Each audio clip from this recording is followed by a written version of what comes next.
आखिर इतना बड़ा भारत मुट्ठी भर अंग्रेजों का गुलाम कैसे बना? किसी इतिहास की किताब में आपको ये जवाब नहीं मिलेगा। जिस विषय पर मैं बात कह रहा हूँ वो विषय आज हमारे देश के लिए सबसे महत्वपूर्ण है। इसलिए अगर आप उसमें कुछ सवाल करेंगे तो मुझे बहुत खुशी होगी। आज़ादी के 50 साल हो गए हैं, ऐसा भारत सरकार कहती है।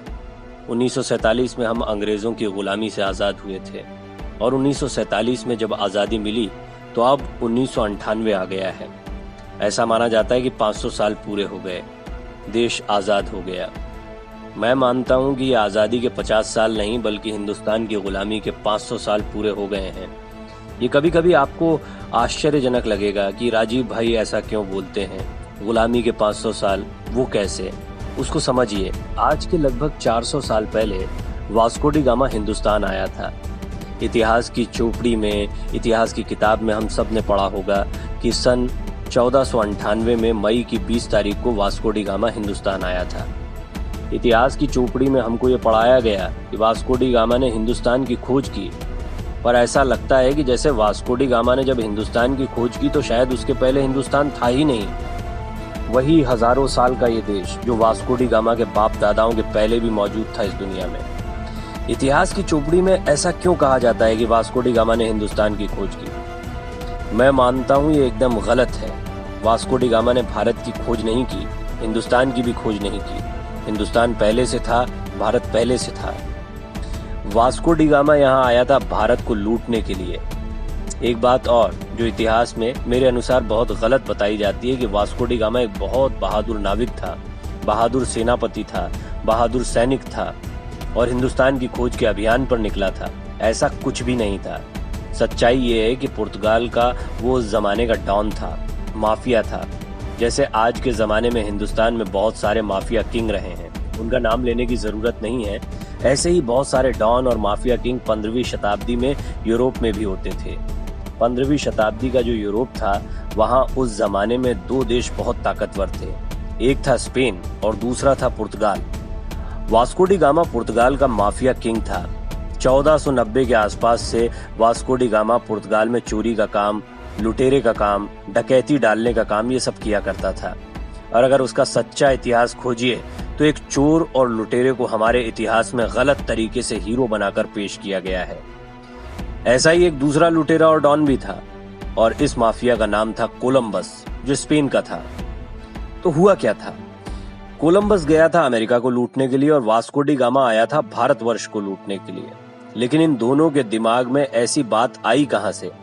कोलंबस के दिमाग में ये किसने डाला कि चलो अमेरिका को लूटा जाए, और वास्को डी गामा के दिमाग में किसने डाला कि चलो भारतवर्ष को लूटा जाए? तो इन दोनों को ये कहने वाले लोग कौन थे?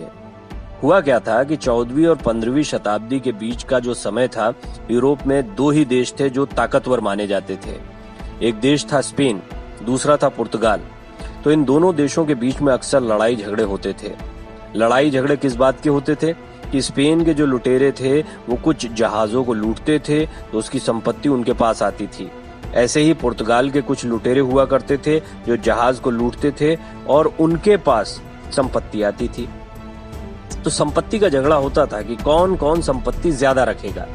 स्पेन के पास ज्यादा संपत्ति जाएगी या पुर्तगाल के पास ज्यादा संपत्ति जाएगी। तो संपत्ति का बंटवारा करने के लिए कई बार जो झगड़े होते थे वहां की धर्म सत्ता के पास ले जाए जाते थे। उस जमाने की वहां की जो धर्म सत्ता थी वो क्रिश्चियनिटी की सत्ता थी और क्रिश्चियनिटी की सत्ता में 1492 के आसपास पोप होता था जो 6th कहलाता था, यानी 6वां पोप। तो एक बार ऐसे ही झगड़ा हुआ पुर्तगाल और स्पेन की सत्ताओं के बीच में। और झगड़ा किस बात को लेकर था? झगड़ा इस बात को लेकर था कि लूट का माल जो मिले वो किसके हिस्से में ज्यादा है। सन 1492 में उस जमाने के पोप ने एक अध्यादेश जारी किया या एक नोटिफिकेशन जारी किया। वो नोटिफिकेशन क्या था? वो नोटिफिकेशन ये था कि 1492 के बाद सारी दुनिया की संपत्ति को उन्होंने दो हिस्सों में बांट दिया और दो हिस्सों में ऐसा बांटा कि दुनिया का एक हिस्सा पूर्वी हिस्सा और दुनिया का दूसरा हिस्सा पश्चिमी हिस्सा। पूर्वी हिस्से की संपत्ति को लूटने का काम पुर्तगाल करेगा और पश्चिमी हिस्से की संपत्ति को लूटने का काम स्पेन करेगा। ये आदेश जारी करते समय जो मूल सवाल है वो ये है कि क्या किसी पोप को ये अधिकार है कि वो दुनिया को दो हिस्सों में बांटे और उन दोनों हिस्सों को लूटने के लिए दो अलग अलग देशों को नियुक्त कर दे? स्पेन को कहा कि दुनिया के पश्चिमी हिस्से को तुम लूटो, पुर्तगाल को कहा कि दुनिया के पूर्वी हिस्से को तुम लूटो, और 1492 में जारी हुआ वो आदेश और बिल आज भी एग्जिस्ट करता है। ये क्रिश्चियनिटी की धर्मसत्ता कितनी खतरनाक हो सकती है उसका एक अंदाजा इस बात से लगता है कि उन्होंने मान लिया कि सारी दुनिया तो हमारी है और इस दुनिया को 2 हिस्सों में बांट दो। पुर्तगाली पूर्वी हिस्से को लूटेंगे, स्पेनिश लोग पश्चिमी हिस्से को लूटेंगे। पुर्तगालियों को चूंकि दुनिया के पूर्वी हिस्से को लूटने का आदेश मिला, पोप की तरफ से तो उसी लूट को करने के लिए वास्को डी गामा हमारे देश आया था, क्योंकि भारतवर्ष दुनिया के पूर्वी हिस्से में पड़ता है, और उसी लूट के सिलसिले को बरकरार रखने के लिए कोलंबस अमेरिका गया। इतिहास बताता है कि 1492 में कोलंबस अमेरिका पहुंचा और 1498 में वास्को डी गामा भारतवर्ष पहुंचा। कोलंबस जब अमेरिका पहुंचा तो उसने अमेरिका में जो मूल प्रजाति थी रेड इंडियंस, जिनको माया सभ्यता के लोग भी कहते थे, उन माया सभ्यता के लोगों से मारपीट कर सोना चांदी छीनने का काम शुरू किया। इतिहास में बराबर गलत जानकारी हमको दी गई कि कोलंबस कोई महान व्यक्ति था। महान व्यक्ति नहीं था। अगर गुजराती में मैं शब्द इस्तेमाल करूं तो नराधम था। और वो किस दर्जे का नराधम था? सोना चांदी लूटने के लिए अगर किसी की हत्या करनी पड़े तो कोलंबस उसमें पीछे नहीं रहता था।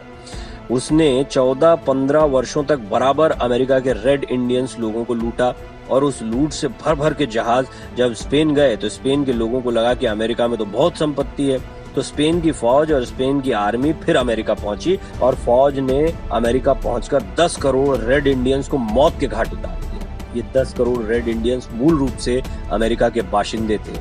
ये जो अमेरिका का चेहरा आज आपको दिखाई देता है, ये अमेरिका 10 करोड़ रेड इंडियंस की लाश पर खड़ा है। कितने हैवानियत वाले लोग होंगे, कितने नराधम किस्म के लोग होंगे जो सबसे पहले गए अमेरिका को बसाने के लिए, कितनी क्रूरता दिखाई, उसका एक अंदाजा आपको लग सकता है। आज स्थिति क्या है कि जो अमेरिका की मूल प्रजा है, जिनको रेड इंडियंस कहते हैं, उनकी संख्या मात्र 65,000 रह गई है। 10 करोड़ लोगों को मौत के घाट उतारने वाले लोग आज हमको सिखाते हैं कि हिंदुस्तान में ह्यूमन राइट्स की स्थिति बहुत खराब है, जिनका इतिहास ही ह्यूमन राइट्स के वायलेशन पर टिका हुआ है, जिनकी की पूरी सभ्यता 10 करोड़ लोगों की लाशों पर टिकी हुई है, जिनकी पूरी तरक्की और विकास 10 करोड़ रेड इंडियंस लोगों के खून से लिखा गया है। ऐसे अमेरिका के लोग आज हमको कहते हैं कि हिंदुस्तान में साहब ह्यूमन राइट्स की बड़ी खराब स्थिति है। और जो काम मारने का, पीटने का, लोगों की हत्याएं करके सोना लूटने का, चांदी लूटने का काम कोलंबस और स्पेन के लोगों ने अमेरिका में किया, ठीक वही काम वास्को डी गामा ने 1498 में हिंदुस्तान में किया। वेब दर्शन का कंटेंट आपको पसंद आता है? इसी तरह अपना प्यार और स्नेह देते रहें। चैनल को शेयर, सब्सक्राइब और वीडियो को लाइक करना न भूलें।